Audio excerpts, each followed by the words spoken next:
आगमन हुआ है, इस भंडारे का दर्शन और पूरे कार्यक्रम कैसे कैसे संपन्न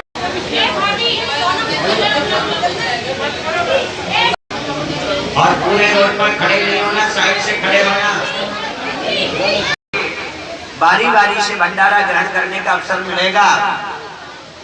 कोई भी अव्यवस्था न फैलाएं। आप सभी लोग सीसी कैमरे की निगरानी में पूरा मंदिर, आज ही नहीं हमेशा मंदिर अंदर बाहर सीसी कैमरे से लैस है, इसलिए शांति से ही सब, कोई भी असामाजिक तत्व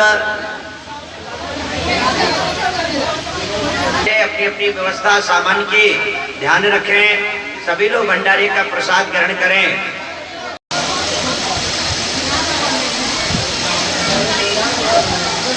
बहुत बढ़िया, ऐसे ही गेट खुलेगा और सब लोग एक साथ बैठेंगे। ये व्यवस्था बनाने के लिए अजय भाई साहब भी पर्स करवा रहे हैं, व्यवस्था देख रहे हैं। अजय नायक जी भी हमारे साथ हैं। इस भंडारे को और श्री राम दरबार की प्राण प्रतिष्ठा स्थापना को कंप्लीट कर रहे हैं, न्यूज चैनल कर रहे हैं।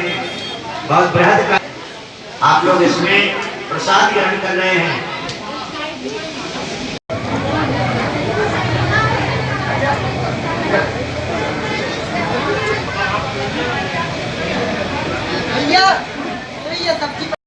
आज से 2 दिन पहले आपकी मधुर कथा का आयोजन समापन होने के हुए रथ पूरे में घूमा था और चारों तरफ लोगों की एक जन सैलाब जैसा उबड़ा था, भक्त चारों तरफ से।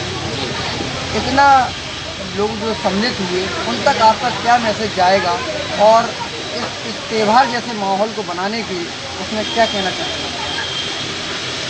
सभी को हमारी ओर से जय सिया राम, राधे राधे। जैसा कि आपने पूछा, कई दिनों से 9 संवत्सर चैत्र नवरात्रि में ये कार्यक्रम यहाँ पर चल रहा था और 8 तारीख में भगवान श्री राम की भव्य शोभा यात्रा निकाली गई थी। जगह जगह भगवान श्री राम जी का स्वागत सम्मान हुआ।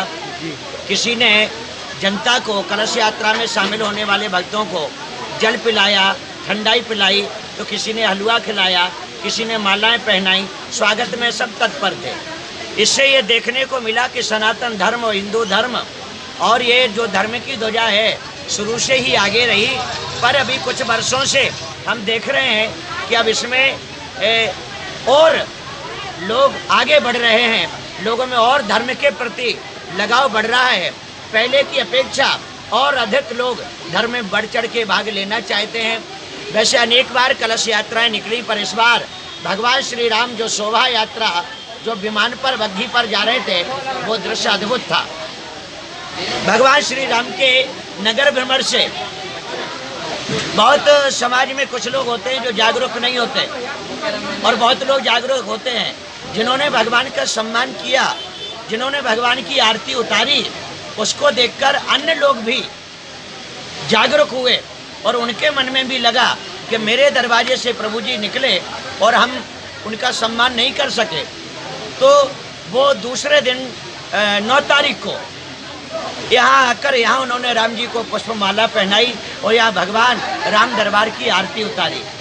जैसा आपने कहा कि ये धार्मिक माहौल है, मैं सबको संदेश देना चाहता हूँ कि हमें सही राह पर चलना है और भगवान की कथा अकेले सुनना नहीं है, उसका अनुसरण करना है, उसे जीवन में उतारना है और हमेशा अच्छी राह पर चलना है।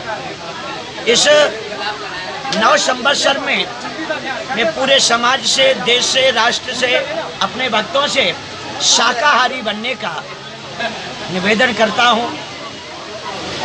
और ये चैत्र नवरात्र राम जन्म महोत्सव और इसके तुरंत बाद हनुमान जन्म महोत्सव, ये भारत के लिए बहुत बड़े गौरव की बात है कि जहाँ 5 दिन के अंदर, 5-6 दिन के अंतराल में राम जी का जन्म महोत्सव और वीर हनुमान जी महाराज का जन्म महोत्सव, ऐसे समाज में रहकर यदि हम में परिवर्तन ना आए, यदि हम में बदलाव ना आए, यदि हम जागरूक ना हुए, यदि हम नहीं जागे, तो फिर धर्म से जुड़ने का मतलब क्या।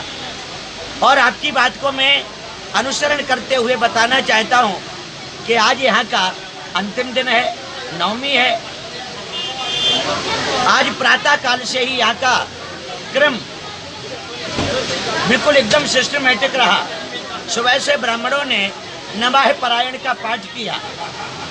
इसके बाद ठीक 12 बजे दोपहर में भगवान श्री राम जी का जन्म उत्सव यहाँ पर मनाया गया, जहाँ पर माता बहनों ने पारंपरिक गीत गाए, सभी एक दूसरे को हल्दी लगाई, खूब डांस किया, टॉफी बिस्कुट सब लुटाए गए, फूलों की वर्षा की गई।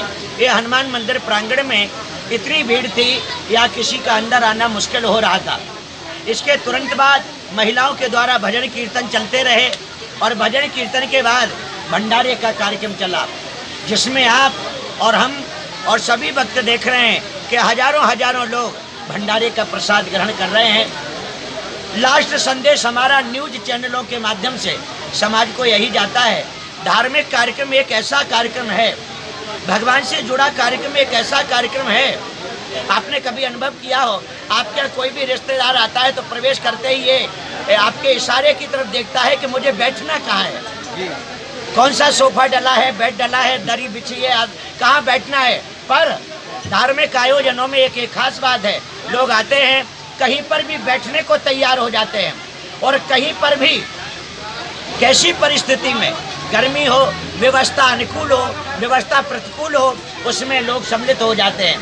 भंडारे का प्रसाद, वैसे ज़्यादातर लोग मानते हैं कि बहुत इधर उधर के फालतू लोग भंडारों में आते हैं, पर मेरा ऐसा मानना नहीं है। मैं कहता हूँ जिनको ज़रूरतमंद जो लोग हैं वो तो भंडारे में आते ही हैं। मैंने भंडारे में हजारों लखपति करोड़पतियों को अपने यहाँ देखा है कि वो एक पूरी या 4 दाने बूंदी के भंडारे के पाना चाहते हैं, क्योंकि वो भगवान का प्रसाद है। हमें भगवान से जुड़ना चाहिए और समदर्शिता रखना चाहिए, सबको एक साथ रहना चाहिए, मिलकर के रहना चाहिए। राम कथा रामचरित्र हमें तोड़ना नहीं, जोड़ना सिखाता है। हम एक दूसरे से जुड़े रहें। आपसे ज़्यादा ना कहते हुए मैं आखिरी संदेश देना चाहता हूँ कि मैं प्रशासन से भी निवेदन करना चाहता हूँ कि आपका ध्यान हर तरफ है, विकास की ओर है, मैं ये नहीं कहता, पर आज की सरकारों को इन पहलुओं पर भी विचार करना चाहिए कि नौजवान निराश ना हो।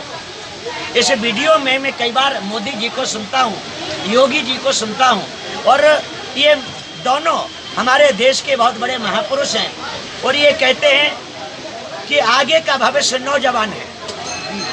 कई बार इनके ही मुख से ये संबोधन हुआ कि आगे का देश का भविष्य नौजवान है, पर हम निवेदन करना चाहते हैं आपके क्वेश्चन पर कि अगर नौजवान इसी तरह निराश होता रहा, हताश होता रहा, तो देश भी आगे नहीं बढ़ पाएगा।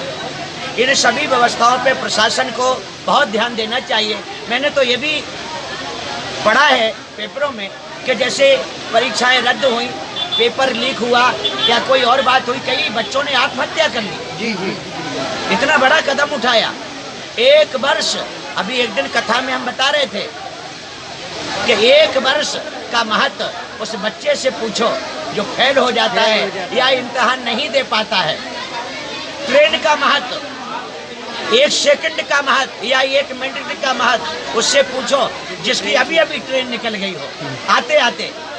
तो मैं राजनेताओं से, बड़े बड़े पदों पर बैठे देश के रखवालों से, आपके चैनल के माध्यम से कहना चाहता हूँ, नौजवानों को रोजगार मिले, उनकी भावनाओं को कभी कोई ठेस ना पहुँचे, उनका ध्यान रखें और इस ओर पूरा प्रयास करें कि देश सोने की चिड़िया बने और देश का भविष्य उज्जवल हो। जय श्री राम, जय श्री कृष्ण।